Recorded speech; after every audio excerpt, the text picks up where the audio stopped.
샘터가족 여러분, 안녕하십니까? 샘터지기 김덕김 목사입니다. 오늘은 다니엘서 11장 1절부터 19절까지고요.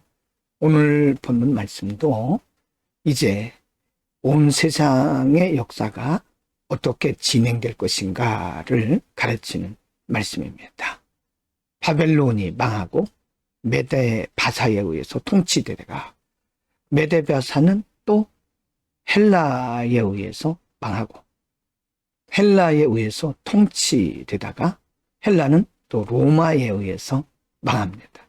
그래서 결국은 역사의 주인이 누구신가, 역사를 다스리는 분이 누구신가에 대해서 말씀하고 있는데, 하나님의 백성들이 그 어간에 당할 여러 가지 어려움 등에 대해서도 말씀하고 있습니다. 11장 1절부터 6절입니다. 1절, 내가 또 메대 사람 다리오 원년에 일어나 그를 도와서 그를 강하게 한 일이 있었느니라. 2절, 이제 내가 참된 것을 내게 보이리라. 보라, 바사에서 또 새 왕들이 일어날 것이요, 그 후에 넷째는 그를 보다 심히 부요할 것이며, 그가 그 부요함으로 강하여진 후에는 모든 사람을 충동하여 헬라 왕국을 칠 것이며. 3절, 장차 한 능력 있는 왕이 일어나서 큰 권세로 다스리며 자기 마음대로 행하리라. 4절, 그러나 그가 강성할 때에 그의 나라가 갈라져 천하 사방에 나눌 것이나 그의 자손에게로 돌아가지도 아니할 것이요, 또 자기가 주장하던 군세대로도 되지 아니하리니 이는 그 나라가 뽑혀서 그 외의 다른 사람들에게로 돌아갈 것임이라. 5절입니다. 남방의 왕들은 강할 것이나 그 군주들 중 하나는 그보다 강하여 군세를 떨치리니 그의 군세가 심히 클 것이요. 6절, 몇 해 후에 그들이 서로 단합하리니 곧 남방왕의 딸이 북방왕에게 가서 화친하리라. 그러나 그 공주의 힘이 쇠하고 그 왕은 서지도 못하며 군세가 없어질 뿐 아니라 그 공주와 그를 데리고 온 자와 그를 낳은 자와 그때 도와주던 자가 다 버림을 당하리라. 본문의 내용이 좀 복잡하게 기록이 된 것처럼 보이지만요, 사실은 바벨론이 망하고 메데 바사가 통치하다가 메데 바사는 또 헬라에 의해서 망한다라고 역사의 흐름을 이렇게 상세하게 기록을 하고 있습니다. 11장 7절부터 13절입니다. 7절, 그러나 그 공주의 본 족속에게서 난 자 중에 한 사람이 왕위를 이어 군세를 받아 북방 왕의 군대를 치러 와서 그의 성에 들어가서 그들을 쳐서 이기고. 8절, 그 신들과 부어 만든 우상들과 은과 금의 아름다운 그릇들은 다 노략하여 애굽으로 가져갈 것이요, 몇 해 동안은 그가 북방 왕을 치지 아니하니라. 9절, 북방왕이 남방왕의 왕국으로 쳐들어갈 것이나 자기 본국으로 물러가리라.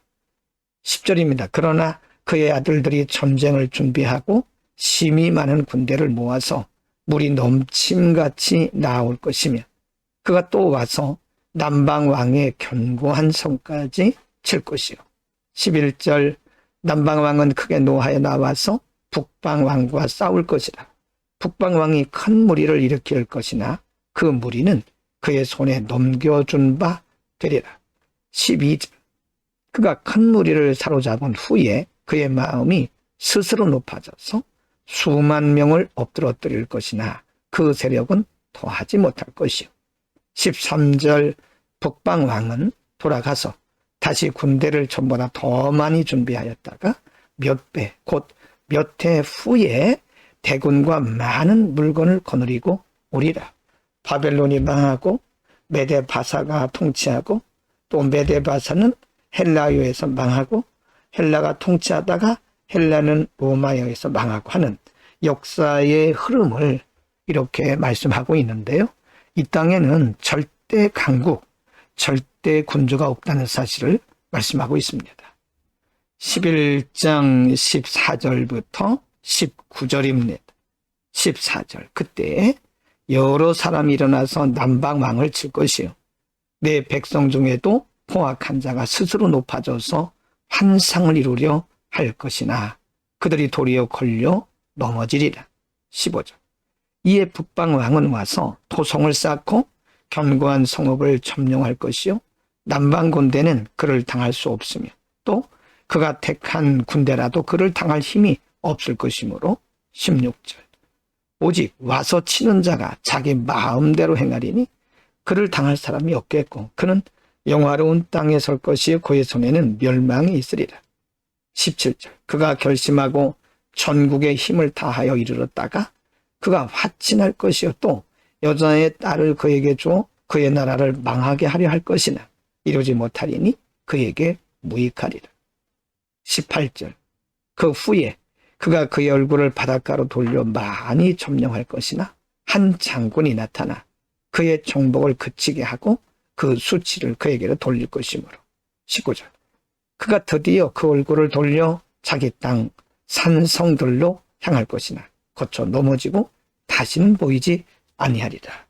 내용을 보면 한 나라가 흥했다가 망하고 또다시 다른 나라가 흥했다가 망하고 또다시 한 나라가 흥했다가 망하고 하는 역사의 흐름을 말씀하면서 이 세상에는 영원한 강국이 없다, 영원한 군주가 없다는 사실을 보여주시기 위해서 이렇게 말씀하고 있습니다. 오늘은 다니엘 시대에 앞으로 일어나게 될 역사의 변화, 여러 나라가 어떻게 변할 것인가.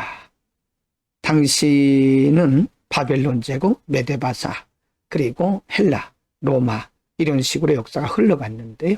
그중에 한 단면을 보여주시면서 역사는 하나님께서 주관하시고 하나님께서 역사를 통치하고 계신다는 사실을 보여주고 있고요. 다른 면에 있어서는 이 세상에는 영원한 강자, 영원한 군주가 없다는 사실을 말씀합니다. 그리고 이후에는 이제 영원한 우리의 통치자이신 메시아가 올 것도 예견적으로 말씀하고 있습니다. 여러분, 이 세상의 역사는 겉으로 볼 때는 여러 나라들, 강대한 나라들이 이러고 저러고 하는 것처럼 보일 수 있습니다만은 사실은 역사의 주인은 하나님이십니다. 하나님께서 이 세상 역사를 통치하고 계시고 그래서 이 세상에는 인간으로서는 영원히 강대한 나라도 없고 영원한 권력자도 없습니다. 영원한 권세자도 존재할 수가 없습니다. 모두가 다 하나님의 권세 아래 있는 피조물들 뿐입니다. 우리는 영원한 역사의 주인이신 하나님을 바라봐야 됩니다. 사람이나 조건이나 우리가 권력을 바라보게 되면 우리는 하나님 앞에서 참 부끄러운 신앙인의 모습으로 전락하고 말 것입니다. 오늘도 하나님을 바라보며 역사를 통치하시는 우리 하나님을 바라보면서 믿음으로 승리하는 복된 하루가 되기를 바랍니다. 기도하겠습니다. 거룩하신 아버지, 하나님께서 이상을 통해서 역사의 흐름을 알려주셨고 역사의 주인이 하나님이신 것을 분명히 보여주셨습니다. 이 땅에는 어떤 나라도 영원히 강대할 수 없고 어떤 권력자도 영원히 강대할 수 없음을 알고 오직 하나님만 신뢰하고 나아가는 우리들 믿음의 눈을 열어 주옵소서. 예수 그리스도의 이름으로 기도드립니다. 아멘.